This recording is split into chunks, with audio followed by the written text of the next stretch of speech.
Islam Showdown.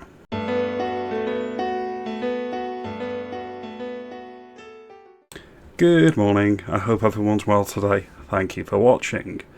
The Tory MP Nick Timothy has run into a spot of bother in Parliament with Keir because he was bold enough to criticise the iftar in Trafalgar Square last week. And I want to get into that in a little bit more detail. First thing, I find public prayer uncomfortable, and specifically when it is the Islamic public prayer. The call to prayer should be banned in the United Kingdom. It's got no place in our country.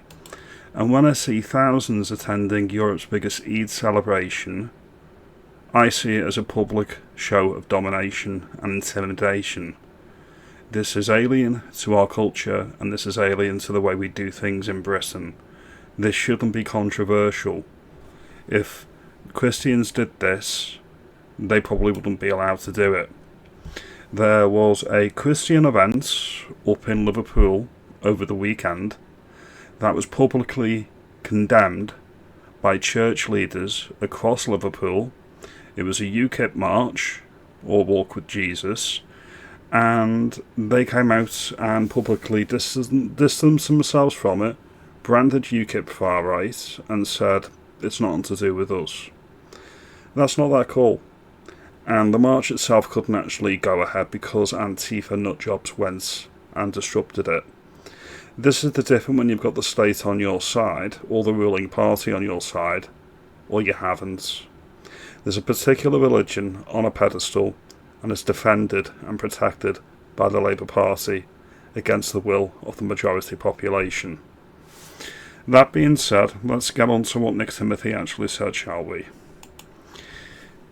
Too many are too polite to say this, but mass ritual prayer in public places is an act of domination. The Adhan, which declares that there is no God but Allah and Muhammad is his messenger, is, when called in a public place, a declaration of domination. Completely agree. Perform these rituals at mosques if you wish. They are not welcome in our public places or shared institutions.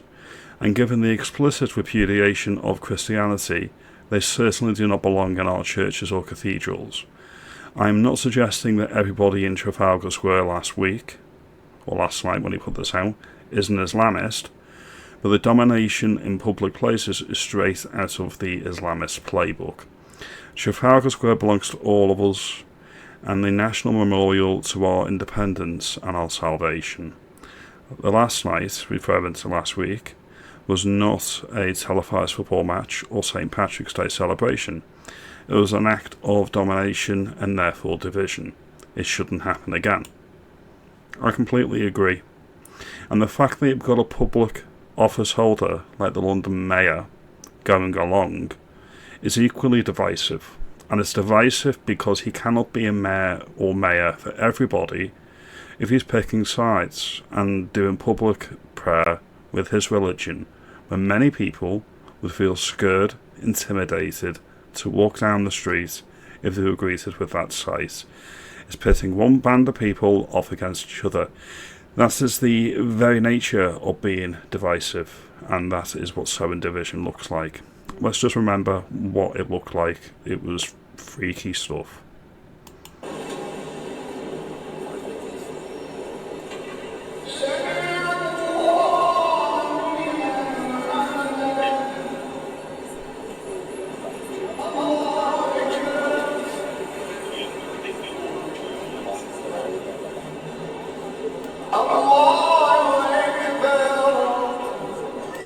That's enough of that nonsense. No place in Britain. Do it in a mosque if you must, until we get rid of the mosques. Now we're going to get on to what was actually said in Parliament, so I'm going to play the clip now. This is between two Keir at PMQs. The Secretary is defending British values when it says Muslims praying together in Trafalgar Square are not welcome. Mr. Speaker, even Tommy Robinson, I can hardly believe I'm saying this, has said today that if the Shadow Justice Secretary had made these hateful comments 2 years ago, the Conservative Party would have kicked him out. This is great. This means that we are winning because the Overton window keeps on skipping right. And Tutia Keir is completely correct. If this had happened 2 years ago, Nick Timothy, who's pictured here, likely would have been kicked out of the Tory party because the conversation wasn't there then. It's there now. Now, Nick Timothy is a Tory wet. Let's not kid ourselves. He was pro-Remain during Brexit. He was in Theresa May's cabinet. He is very much a wet Tory. But this is the Overton window shifting in real time. People are changing their stances and they are picking their sides. Nick Timothy has been very strong on the Islamification of Britain, so for that I'm grateful. He's called out the misuse of public order acts that were created in the 1980s to deal with football hooliganism, because they're now being used for arresting people at airports, amongst other things, for saying things that some people may be finding offensive online. They're conflating things and using the laws that are there for a specific reason as a catch-all, and they do it to implicate many people and to try to silence dissent, which is exactly what they're trying to do here with Nick Timothy in Parliament. They're trying to say that he's un-British. No, Keir.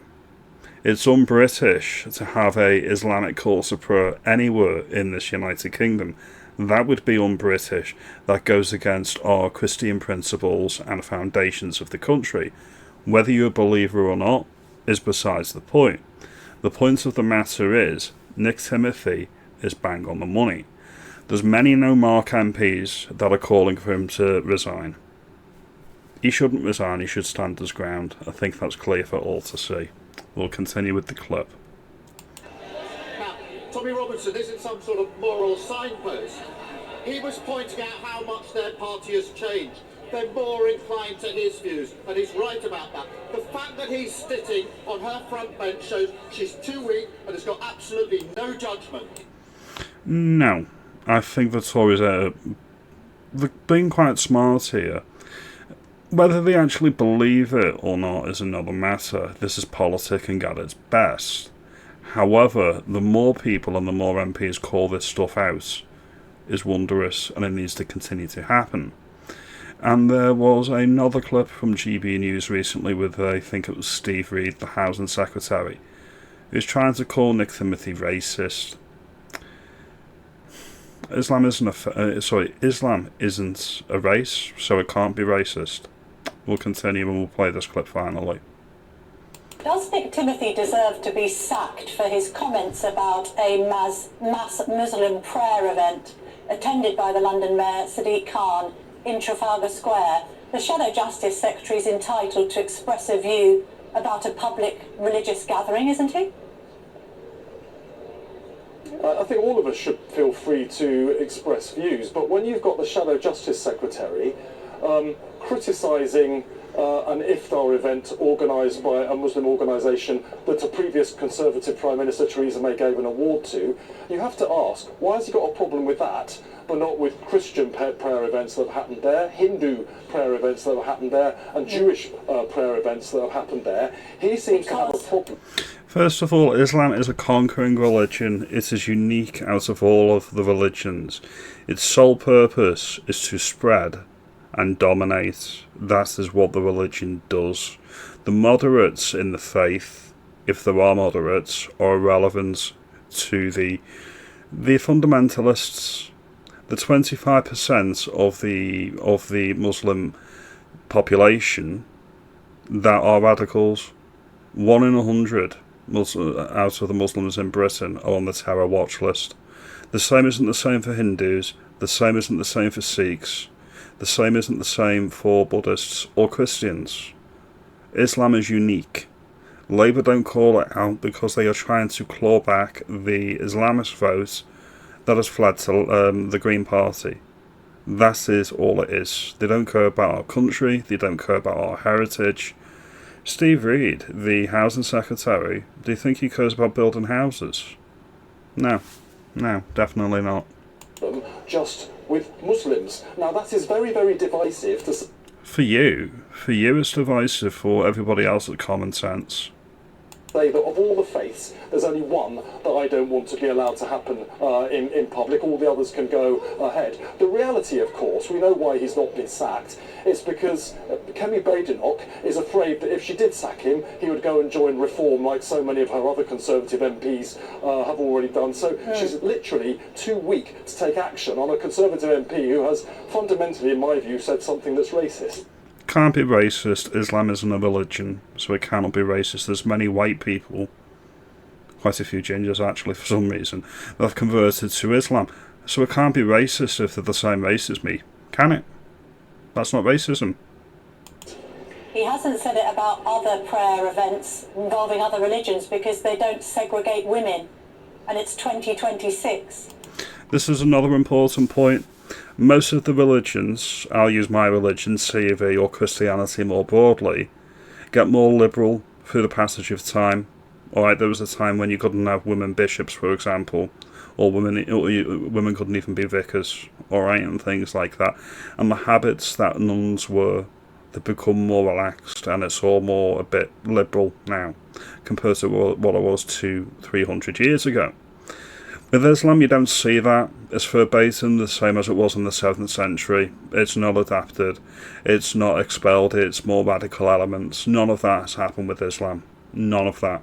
And these public calls to prayer and these public displays of prayer, you don't see them in many Muslim countries. I don't think you see them in the UAE. So ask yourself why that is.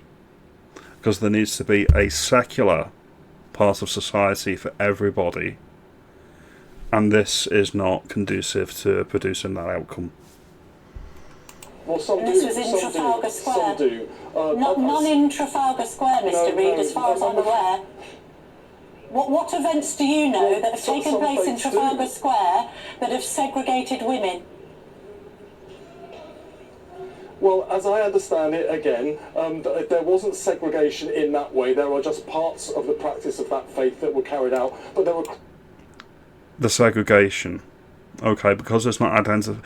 He's doing what about here?